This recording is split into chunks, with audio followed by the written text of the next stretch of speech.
এক মাসের ভিতরে সকল রোহিঙ্গাদেরকে নিয়ে গেছিল। আর আরাকান আর্মি আরাকানের জন্যই ভয়ঙ্কর এমনটা নয়, বাংলাদেশের জন্য ভয়ঙ্কর। আলহামদুলিল্লাহ কাফা ওয়া সালামুহু আলাল্লাযিনা ইসতাফা আম্মা বাদ ফাউযু বিল্লাহি মিনাশ শাইতানির রাজিম বিসমিল্লাহির রহমানির রহিম। ফিকরুম্মাহ বাংলাদেশের কর্তৃক আয়োজিত রোহিঙ্গা শরণার্থী শিবিরের দাওয়া সেবা ও পুনর্বাসন আমাদের করণীয় কি? প্রিয় মোহতারাম হাজিরিন, আজকে যে বিষয়টা নিয়ে আলোচনা করছে অনেক গুরুত্বপূর্ণ একটা বিষয়, যেটা আন্তর্জাতিক ইস্যু।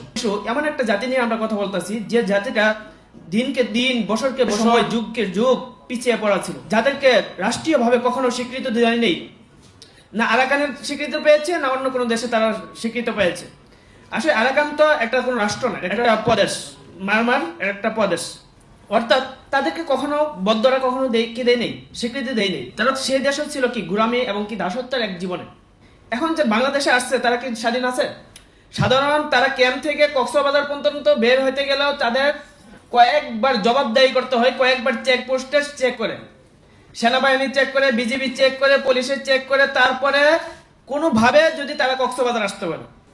এবং কি আমাদের গরুর জন্য যে গড়টা বানানো হয় সেই গড়টাও কি অনেক ভালো আছে।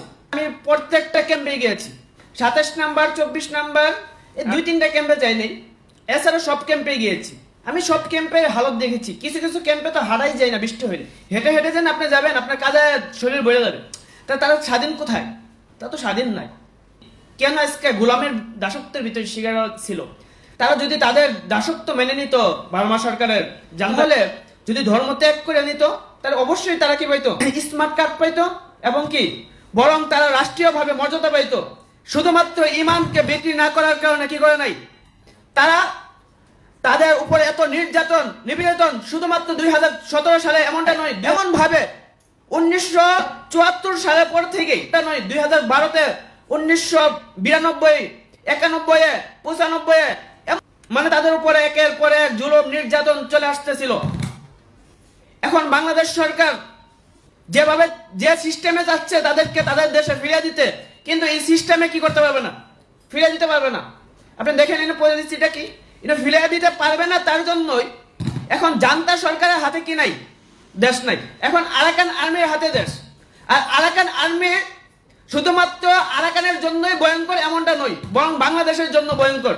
এর জন্য আমি একটু পার্বত্য চট্টগ্রাম চলে যাচ্ছি। তো পার্বত্য চট্টগ্রাম আমাদের লং টাইমের মেহনত, লং টাইমের পরিশ্রম পার্বত্য চট্টগ্রামে আছে। যে রাঙ্গামাটিতে ঘন্টার পর ঘন্টা রানিং করে আমরা এমন দুর্গম অঞ্চলে গিয়েছি, মানে সাধারণ কোনো ব্যক্তি যাওয়ার জন্য ইচ্ছা করবো তো দূরের কথা, কল্পনা করতে সাহস পাইনি। যে অঞ্চলে কোনো মুসলিম বলতে নাই, 0% মুসলিম, সেই অঞ্চলগুলোতে গিয়েছি। আজকে গিয়েছি কেন? একমাত্র আল্লাহ তাআলার দ্বীনের দাওয়াত দেওয়ার জন্য এবং মানুষের কাছে সেবা পৌঁছে দেওয়ার জন্যই, কোনো নিজের কোনো স্বার্থের জন্য নয়। বরং এই পার্বত্য অঞ্চলের ভিতরে সশস্ত্র বাহিনী, সন্ত্রাসী বাহিনী আছে 7টা গ্রুপ। 7টা গ্রুপের ভিতরে শান্তি বাহিনীর এই গ্রুপ আছে, অর্থাৎ চাকমাদের গ্রুপ আছে 4টা গ্রুপ।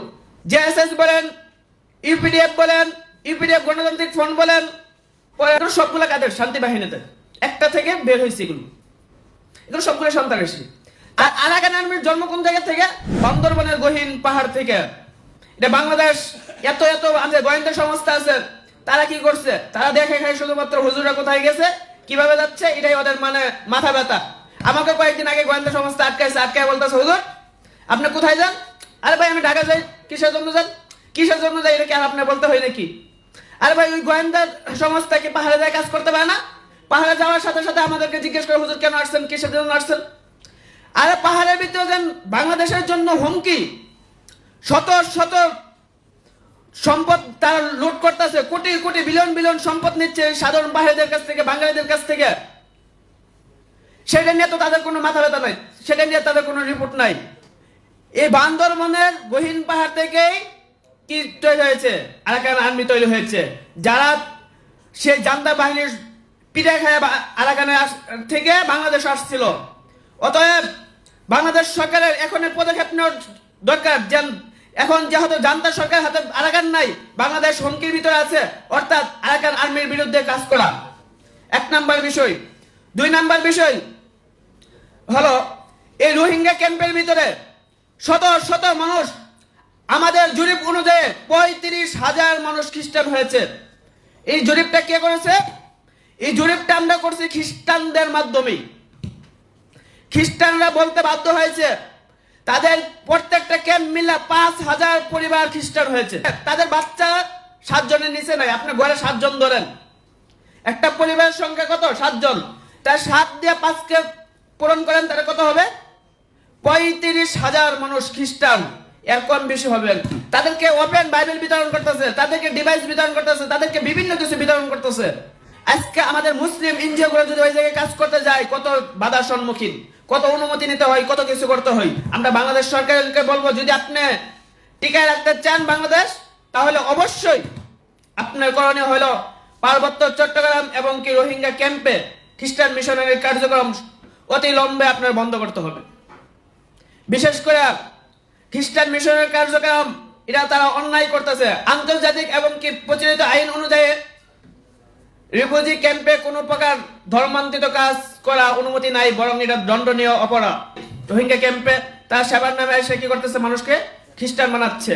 তার জন্য আমরা রোহিঙ্গা ক্যাম্পের দিকে, আমার সর্বশেষ আলোচনা, আপনারা রোহিঙ্গা ক্যাম্পের দিকে সেবা এবং দাওয়ার কার্যক্রমকে ব্যাপক করেন এবং তাদেরকে তাদের দেশে ফিরে যাওয়ার জন্য জিয়া রহমানের মতন বাংলাদেশ সরকারের এই কথাই বলতে হবে যে হয় তোমরা রোহিঙ্গাদেরকে নিয়ে যাও, না হলে তোমাদের দেশে কি আমি 10,000 সেনা পাঠাবো। তখন 1 মাসের ভিতরে নিতে আরাকান সরকার নিতে বাধ্য হয়েছিল, যে 1 মাসে সকল রোহিঙ্গাদেরকে নিয়ে গেছিল। অতএব আমি ডক্টর ইউনূস সাহেবকে এই কথাই বলবো যে আপনি এই আওয়াজ তুলেন যে হয় তোমরা রোহিঙ্গাদেরকে নিয়ে যাও, না হলে আমার দেশের সেনাকে পাঠায় আমি দেশকে দখল করে আমাদের দেশে অন্তর্ভুক্ত করে আমি এদেরকে স্বাধীনতা দিব। অতএব এখন তো বাংলাদেশ জান্তা সরকার হাতে তো দেশেই নাই, ওকে চাপ দিলেও কি নাই, লাভ নেই। অর্থাৎ যেটা করার বিষয় এটা করতে হবে। আর আমাদের দাওয়াতি কাজ ক্যাম্পের ভিতরে জোরদার ভাবে চালাতে হবে, সেবামূলক কাজ জোরদার ভাবে চালাতে হবে। এখন যারা নতুন আসতেছে বাংলাদেশের ভিতরে, এখনো পর্যন্ত রোহিঙ্গারা আসতেছে, তাদেরকেও কি খ্রিস্টানরা বিভিন্ন ভাবে সুযোগ সুবিধা দিয়ে তাদেরকেও খ্রিস্টান বানিয়ে নিচ্ছে। অর্থাৎ তাদেরকেও কি করতে হবে? আমাদের সেবার কাজ করতে হবে।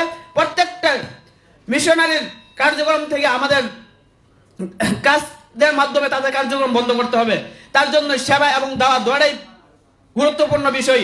রোহিঙ্গা ক্যাম্পের জন্য যেমন গুরুত্বপূর্ণ বিষয়, তেমন ভাবে পুরো বাংলাদেশের জন্য গুরুত্বপূর্ণ বিষয়। এই কথা বলে আমার সংক্ষিপ্ত আলোচনা শেষ করলাম। ওয়াখির দাওয়ানা।